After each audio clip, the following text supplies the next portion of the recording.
Hello everyone. Hope all of you are doing all right. This is going to be the second series in my channel, which is going to be none other than Traveler Only. This series is mainly just my passion project, like IFA only was, where I'm only allowed to use the Traveler as the rules suggest. That's basically all of the rules in this challenge. So now for the big question, Lumine or Ether? I'm going to be picking Lumine instead of Ether simply because I have never ever used Lumine in any of my accounts, whereas I have gotten to AR45 on an account with Ether, which was my main account. So this is going to be a new experience for me and all, since they have different charge attack damage, I think, as well as Ether being faster than Lumine. That being said, I don't think there's gonna be much, if any, impact on that. So without further ado, let's begin this challenge. I grabbed the treasure chest on this rock and looked through every single artifact and thing and realized all of them sucked ass. So I decided not to equip either and just go there. While going there, I decided that it will be better if I just drowned so that I'd get there. So quickly moving on from that, I got distracted and decided to climb this mountain so that I'd unlock this domain, because I was curious if you could get there since that mountain looked pretty climbable. After having to slow climb all the way through, I in fact found out that it is plausible to get there. And if you're wondering, yes, I did in fact learn this from the No Elements Traveler thing. And no, I will not make a No Element Traveler series. This being my first time ever doing this, it kind of felt, you know, weird to see the Star Snatch Cliff and mondstat without any element, or be here without the Wind Glider, since I had not done this in my main account or my IFA only account. I thought it'll be a fun change of pace if I just unlocked this Statue of the Seven, and I am a bit curious is what happens if you get to this Statue of the Seven before the other. While doing this, I also realized that Lumine for some reason already had blank strips, which I thought were meant to be Animo at that time of recording, but now I realize that it's supposed to be blank and not white, which sort of confused me because I thought like Lumine having white-ish like things there, that meant she was resonated with Animo even though she wasn't, but no. So to answer my question of what happens if you try to resonate, the story allows you to. So I got the animal class on the tree and realized that nothing really happens. The menu literally does not allow you to resonate with anything. So being thoroughly disappointed, I decided to go and meet up with Paimon and start the story again. And if you are wondering, yes, I am indeed like two times speeding up this whole process, because if I wasn't, it will just be an insanely long video, because I think it will be really weird and longer than my IFA only. Also, I didn't know that if you interacted with this at noon, it will change to daytime, which kind of means that this scene took the entire day or we just time traveled. So after moving on from that, I decided to keep a little race with Paimon and decide that it's finally time for me to stop goofing around and get my animal powers. So let's swim right over, as quoted by Paimon. After going through this cutscene, I realized that there are a lot of differences between like Aether and Lumines. Like Aether is a lot more straightforward and stuff, whereas Lumine is more careful. which I guess shows their different personalities. Now, after going through a bit more yap from Paimon, we decide to go to mondstat. After following this quick tutorial, which was very easy and I may or may not have forgotten about it completely, I don't know how I forgot about it even though I just recorded IFA only, don't ask me that. We decided to finally go to Mondstadt. I know I said that previously, but knowing me, I probably was goofing around. I decided to level up the Traveler to level 13, only to level 13 because I didn't have enough books, and tried to get the books through the chest, which I didn't get any, sadly. I decided that maybe I should fight it, but it was too easy for me to care. I just want EXP so that I can get more levels. This specific tutorial thing was annoying me so much because, like every single person ever, seeing red dots and specific things makes me super annoyed. But it seemed like a glitch, so I decided to move on to the story. So we met up with Venti, heard his voice, and we somehow didn't recognize that he was the one that spoke to us, even though his voice is quite distinct from everyone else. Like, I can't tell between different voices easily, but does that mean the traveler can't as well? Because at most it's been like 30-ish minutes, and I remember a voice I heard 30-ish minutes ago. Anyways, moving on from that tangent, we decide to get this crystal looking thing. And I know that these are the volunteers, but like we don't know it at this point, and the game calls them a crimson crystal. So for some reason, the cutscene didn't activate, so I decided to jump around there. We met up with Amber, chose the only correct option. We killed some hillagers and decided that it's finally time to go to Mondstadt after deciding to go to Mondstadt approximately a day ago since it's about evening at this point.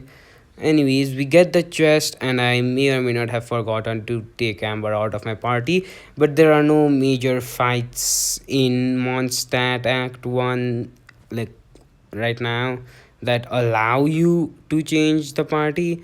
So until we get to the temple, Amber is probably in my party. I horribly failed to kill Timmy's birds and finally reach Mondstadt. As a reward, we finally get our wind glider and decide to just teleport out of there since it's definitely a lot quicker. We then meet up with Amber, who decides to compliment us even though we only glided for a rough 2 seconds. Somehow, either the gliding exam took the entire night, which it definitely didn't, or the time just got moved backwards. Is it Venti's doing or something? Anyways, after going through this pretty sick cutscene, we get sucked up in the hurricane, and it's finally time to fight Davalin for the first time out of 3 times we need to fight him. After going through a long loading screen, but not long enough, we decide to listen to Venti's yap, who is a mysterious person, and decide to beat Davalin. Ignore those red exclamation marks, by the way, because I know they are annoying. It's just that I cannot do them right now. Anyways, we handily beat Davalin and meet up with Kaya, who decides to glaze us a little. After that, we decide to have a little chat, and then Kaya invites us to the Knights of Favonius. We, after talking with Jean and Lisa, unlock a whole heck of a things, of which only one or two are important. I don't know why every single thing is unlocked and they need to show us, but moving on from that, we decide to do a 10 pull on standard for a weapon to see who I get. I was sorta hoping for Aquila, but instead I just got the Favonius Great Sword, which was kinda sad because obviously. I decided to do the one other pull that the game gave us, and it was nothing. I decided to do two more pulls on weapon banner.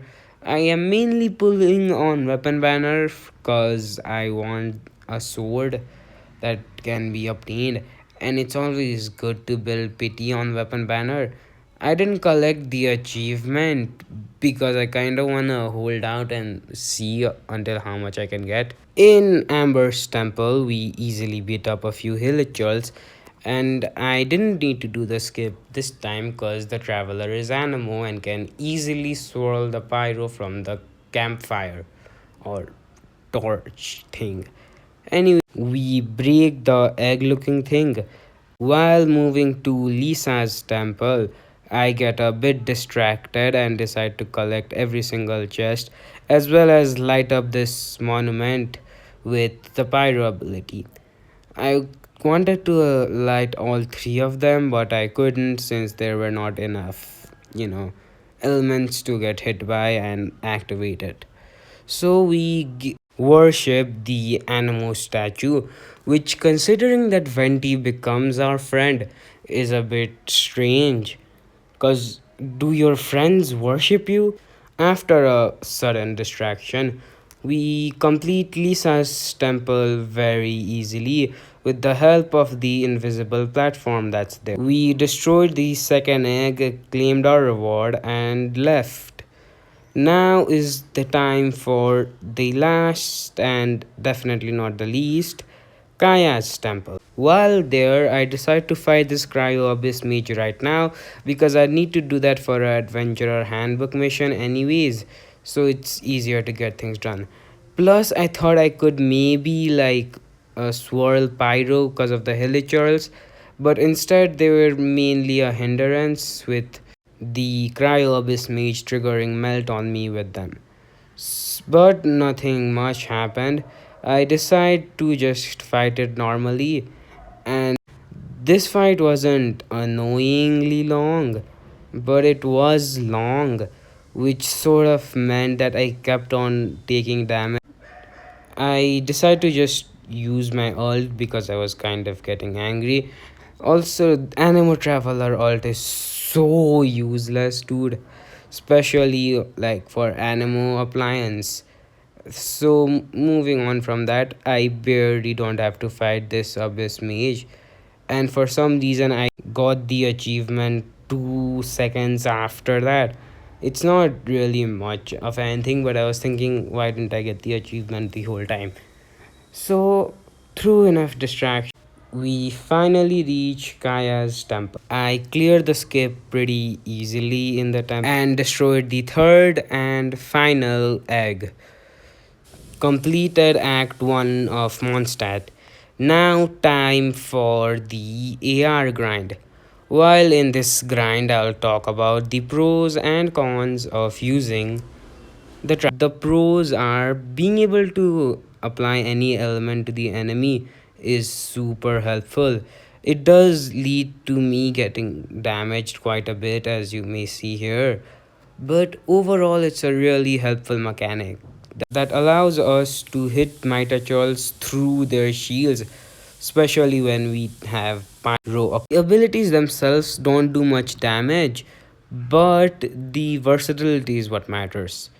The main flaw with this is whenever we have pyro, the grass in the surrounding area burns as well, which causes a lot of damage in addition to all the damage we are normally taking anyway. One major flaw with the character is that she does not have interruption resistance, which just leads to me trying to use the hold skill, which gets interrupted by various enemies, in turn leading to me dying. Honestly, that's pretty much it with the cons, since aside from the interruption resistance, everything else is fine. The normal attack damage is pretty bad, but we get the prototype rancor, which is going to help out a lot. So during this grind, I just grinded ley lines, as you could got our main weapon for this whole series, probably prototype rancor, leveled it up to level 20, and finally got geo traveler by traveling to leave after a big brain moment to try to activate the pyro monument there, we finally reached AR 15 and started Mondstadt Act 2 Electric Boogaloo. We meet up with Venti, talk to him, and he decides to dip on us and head to the giant windrise tree.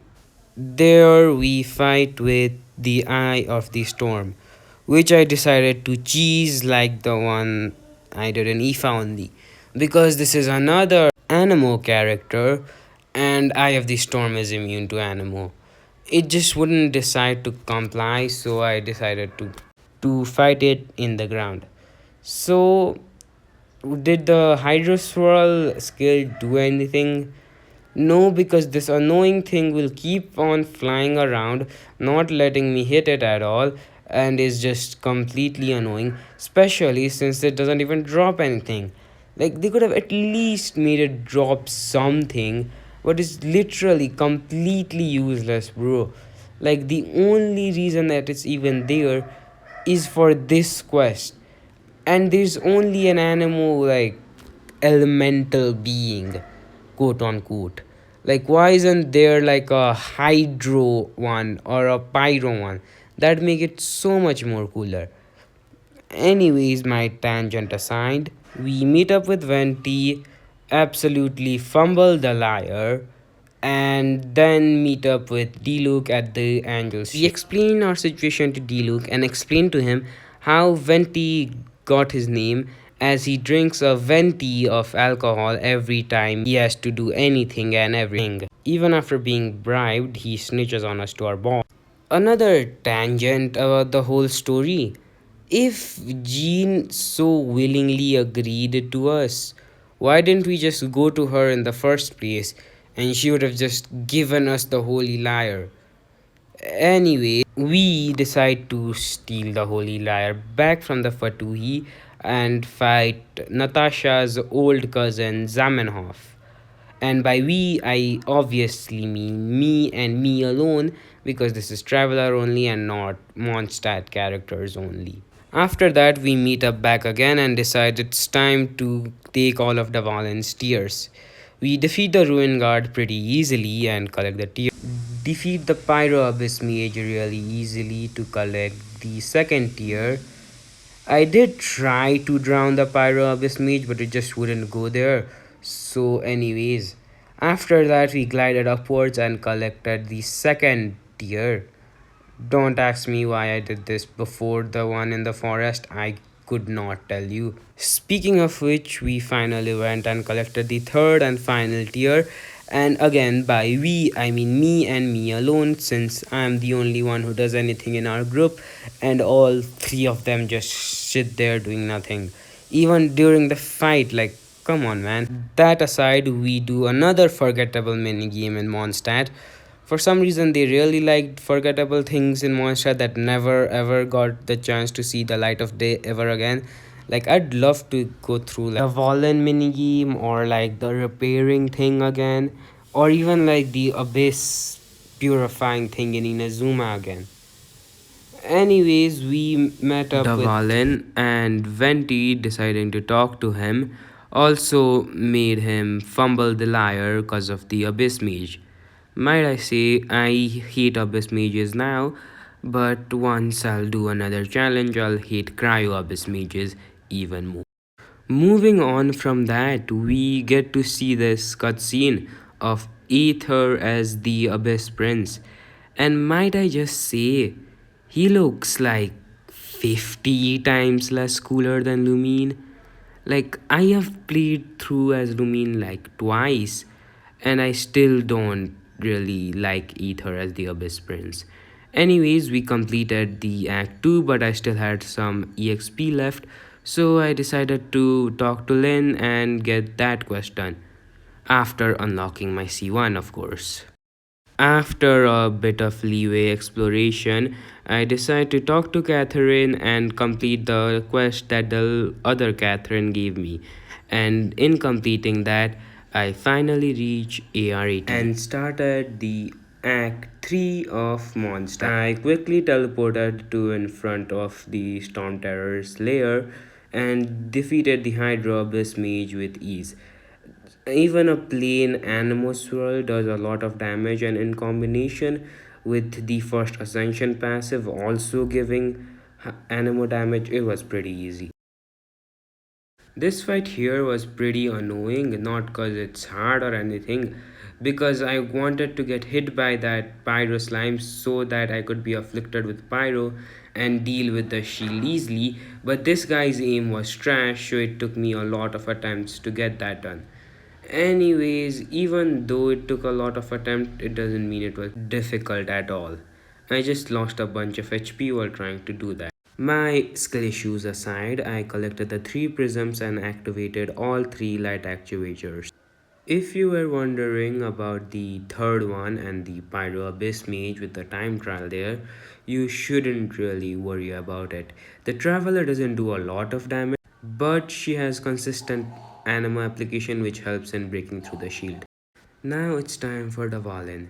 This flying section was no trouble at all. I know I lost some HP from like the starting, but like come on, you can't expect me to do it hitless. Anyways, Venti didn't decide to open up any wind currents for like freaking 3 whole minutes, so I had to go on there myself. But after the first one, he spawned them pretty often. The Dvalin fight was pretty easy, so I'm gonna leave it uncut for you all. But while I'm doing this fight, I'm gonna make a bit of a confession with you. Well, not really a confession, but like I wanna ask your guys as help. I really want to do a Lohan only challenge, and I have an account with Lohan. But the thing is, that challenge is already in Act 3 of mondstat. So I wanna know if you guys would be fine with me using that account, because Lohan is officially out of the banner. Anyways, I had completely forgotten about this cutscene. I only remembered about it after doing IFA only and Traveler only now. Again, if you guys wouldn't want me to do a Lohan only account, I'm fine with that. I'll just make it on myself because I really want to use Lohan on a solo account. So, yeah. This cutscene is one of my favorite ones. And it does. After talking to Amber, I destroyed the barricades and had the task of talking to every single NPC in Monster. After that, we met up with one of the best harbingers of all time. And after Venti gets absolutely mocked by Signora, gets his ability to make children absolutely destroyed, Signora leaves and we pass out only to be waken up by Barbara. After talking to Venti, we complete Act 1 of Mondstat. So that is it for today. Hope all of you will have a magnificent day when we are next meeting. So have a good day. Bye bye.